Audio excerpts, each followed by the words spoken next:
Hi everyone, स्वागत है आप सभी का आज की इस नई वीडियो में। वीडियो इंपॉर्टेंट है, पूरा देखिएगा, कहीं पर भी स्किप मत कीजिएगा। तो यार आज की वीडियो में मैं डिस्कस करूंगा आप सभी के लिए एक बेहतरीन टाइम टेबल के बारे में, जो कि आपके बोर्ड एग्जाम के लिए बहुत ही ज़्यादा हेल्पफुल है।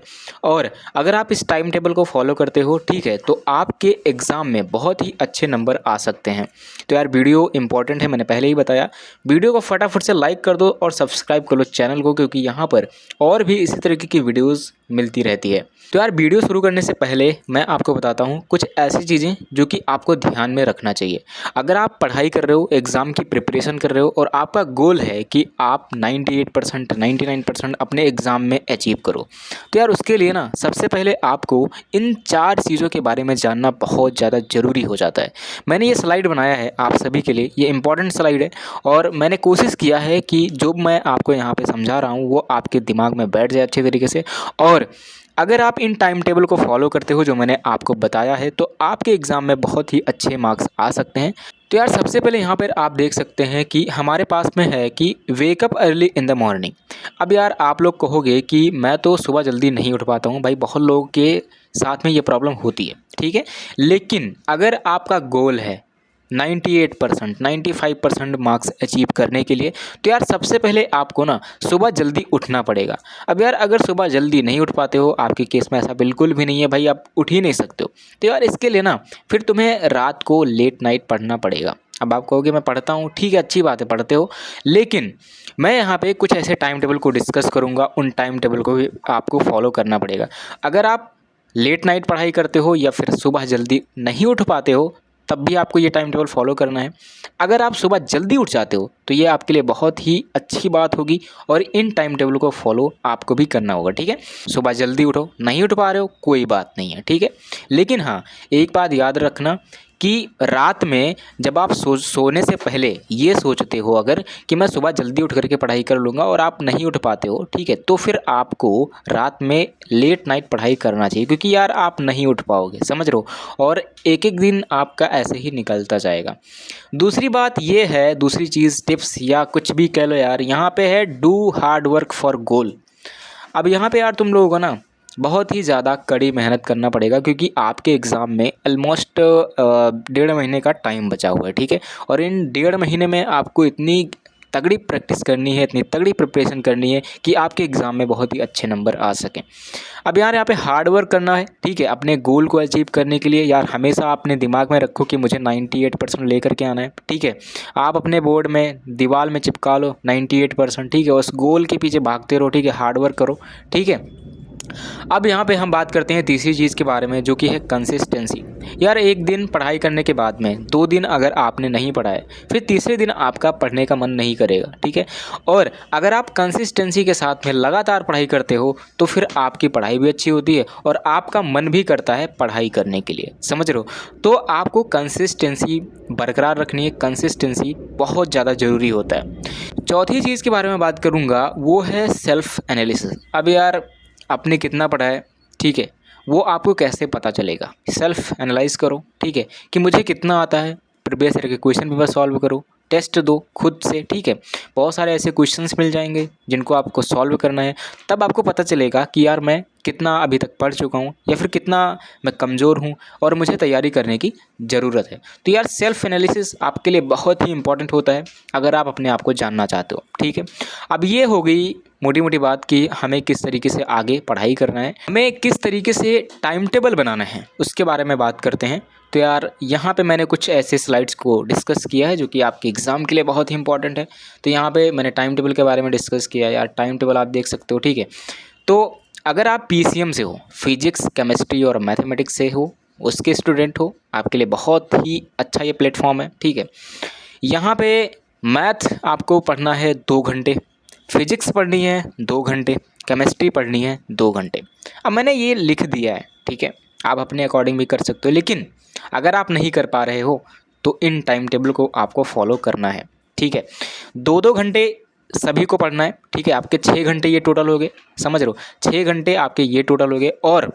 और यहाँ पे हम बात करेंगे रिवीजन शेड्यूल के बारे में। अब यार रिवीजन आपको 1-1 घंटे करना है इच सब्जेक्ट, प्रत्येक सब्जेक्ट को 1-1 घंटे देना है रिवीजन के लिए। अब रिवीजन करने का एक बेहतरीन तरीका बताता हूँ आप सभी को कि जब सोने से पहले, ठीक है, सोने से पहले 1-1 घंटे का टाइम बनाओ, ठीक है, और 1-1 घंटे पहले यानी कि 1 घंटे आपने मैथ रिवीजन कर लिया, 1 घंटा फिजिक्स और 1 घंटे में आपने केमिस्ट्री।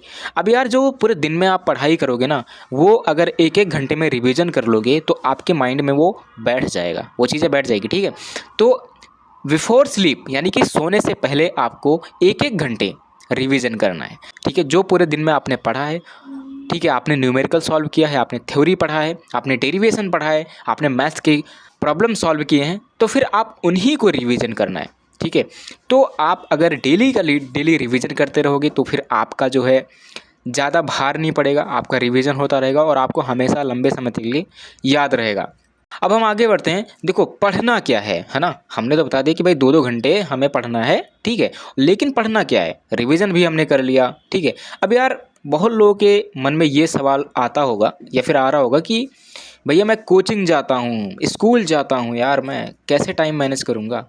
तो भाई कोचिंग और स्कूल को साइड में रखो अभी, ठीक है, उसको आप मैनेज करो, क्योंकि यार बहुत सारी चीज़ें हैं यार। स्कूल में अगर जाते हो ना 2 घंटे ये जो है मैथ का, ये वहाँ पर भी आप कर सकते हो। मैंने कहा ना अपने अकॉर्डिंग कर सकते हो। 2 घंटे आपको पढ़ना है, ठीक है, चाहे वो घर पे पढ़ो चाहे स्कूल में जा कर के पढ़ो। अगर वहाँ पे क्लास खाली है नोट्स कंप्लीट कर सकते हो, यानी कि 2 घंटे आपको पढ़ाई करना है। और स्कूल में हो या फिर कोचिंग में हो, कहीं पर भी हो, आपको समय को यूटिलाइज करना है, समय को बर्बाद नहीं करना है। बात करते हैं कि क्या पढ़ना है। भाई पढ़ना क्या है ना, ये तो बहुत बड़ी प्रॉब्लम होती है। अब देखो पढ़ने के लिए मैं यहाँ पे बताता हूँ कि अगर आपको कुछ भी नहीं पता है यार, ठीक है, बहुत ही बेसिक से बात करता हूँ कि अभी तक आपने कुछ भी नहीं पढ़ा है, तो यार इंपॉर्टेंट टॉपिक को पढ़ लो। अब इंपॉर्टेंट टॉपिक क्या है, जिन क्वेश्चंस का हाई चांस होता है अपने एग्ज़ाम में आ सकता है, ठीक है, हाई चांस है एग्ज़ाम में आने का, उन क्वेश्चंस को आपको सॉल्व करना है। अब यार हाई चांस कैसे पता चलेगा कि ये क्वेश्चन हमारे एग्ज़ाम में आ सकता है, प्रीवियस ईयर का क्वेश्चन पेपर यहाँ पे मैंने लिख भी दिया है, ठीक है, रिकमेंडेड टू PYQ फॉर पिछले 5 साल के, समझ रहे हो, पिछले 5 साल के जो आपके प्रीवियस ईयर के क्वेश्चन पेपर हैं उनको आपको डिस्कस करना है, ठीक है। अब मैथ में हमने देखा कि जो इम्पोर्टेंट टॉपिक हैं, जो आपका देखो मैंने यहाँ पे बताया है कि जो अधिकतम नंबर के हैं, है ना, मैक्सिमम मार्क्स के जो क्वेश्चन आते हैं आपके बोर्ड एग्जाम में, वो है 5 नंबर और 8 नंबर। 3 नंबर का भी होता है, लेकिन मैंने 3 नंबर यहाँ पे नहीं लिखा है, क्योंकि अगर आप 5 नंबर और 8 नंबर पे फोकस कर लोगे तो 3 नंबर तो आपका निकल जाएगा, समझ रहे हो। तो अगर आपका 5 नंबर 8 नंबर चला गया तो फिर आपके एग्ज़ाम में बहुत ही कम मार्क्स आ सकता है।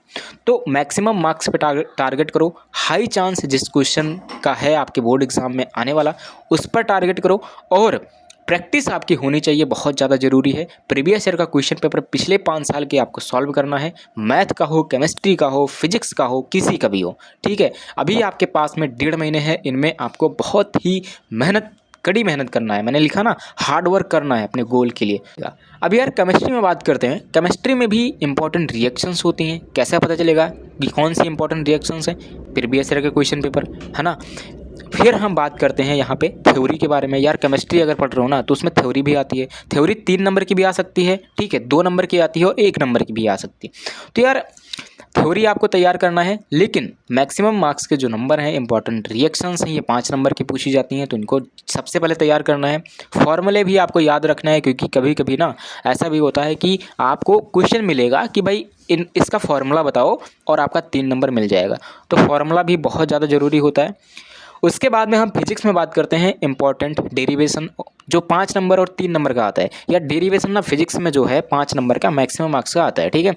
तो अब आपको यहाँ पे डेरिवेशन, जो इंपॉर्टेंट डेरिवेशन है, कई बार एग्जाम में पूछे जा चुके हैं, उनको आपको तैयार करना है।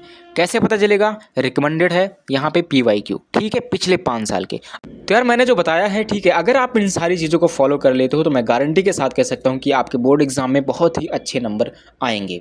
अब यहाँ पे यार मैंने बहुत सारी चीज़ों के बारे में डिस्कस कर लिया है। अगर आपको कुछ चीज़ें नहीं समझ में आया है, डाउट रह गया है, तो आप मुझे कमेंट करके बता सकते हैं। कोई भी डाउट है, ठीक है, आप मेरे को पूछ सकते हैं। और जो मैंने ये सारी चीज़ें बताया है, इसे आपको फॉलो करना है। अगर आप नहीं करोगे तो यार आपके नंबर नहीं आएंगे। उसके बाद में फिर आकर के आप कहोगे कि भैया आपने तो कैसा टाइम टेबल बताया था, जो मैंने पढ़ा और मेरे में नंबर नहीं आया, ठीक है। तो ऐसा आपको बिल्कुल भी नहीं करना है, ईमानदारी से इसे फॉलो करना है और यार सीरियस होकर के पढ़ाई करना है। कंसिस्टेंसी बहुत ज़्यादा ज़रूरी है, ठीक है। इसे आप एक बार और देख लो क्योंकि ये बहुत ज़्यादा इंपॉर्टेंट है ना। और ये सारी चीज़ें जो कि मैंने आप सभी के लिए टाइम टेबल बताया है, इसको आपको फॉलो करना है। यार टाइम टेबल जो मैंने बताया है ना, इसका कोई टाइम नहीं है, ठीक है। आपको इतने घंटे पढ़ाई करनी है ये मैंने बताया है, लेकिन इसका कोई टाइम नहीं है। आप अपने अकॉर्डिंग टाइम बना सकते हो, 2-2 घंटे के लिए आप पढ़ सकते हो, 1-1 घंटे का रिवीजन टाइम बना सकते हो, पढ़ सकते हो, ठीक है। और जो आपका इंपॉर्टेंट टॉपिक्स है उसको आपको सबसे पहले कवर करना है, जिस भी सब्जेक्ट को आप पढ़ रहे हो। रिकमेंडेड मैंने बता दिया है आप सभी को प्रीवियस ईयर के क्वेश्चन पेपर, जो कि बहुत ही ज़्यादा इंपॉर्टेंट है, ठीक है। तो आज की वीडियो में बस इतना ही। अगर आप मुझसे बात करना चाहते हैं पर्सनली तो आप मेरे को इंस्टाग्राम पे फॉलो कर सकते हैं। मेरा यूज़र आईडी यहाँ पे आपको दिख रहा होगा, मैं आपको बता देता हूँ, @IM फिर डैश लगा करके है विकास, ठीक है। आप मुझे वहाँ पे फॉलो कर सकते हो। मिलते हैं गाइस अगली वीडियो में। टेक केयर, बाय बाय, जय हिंद।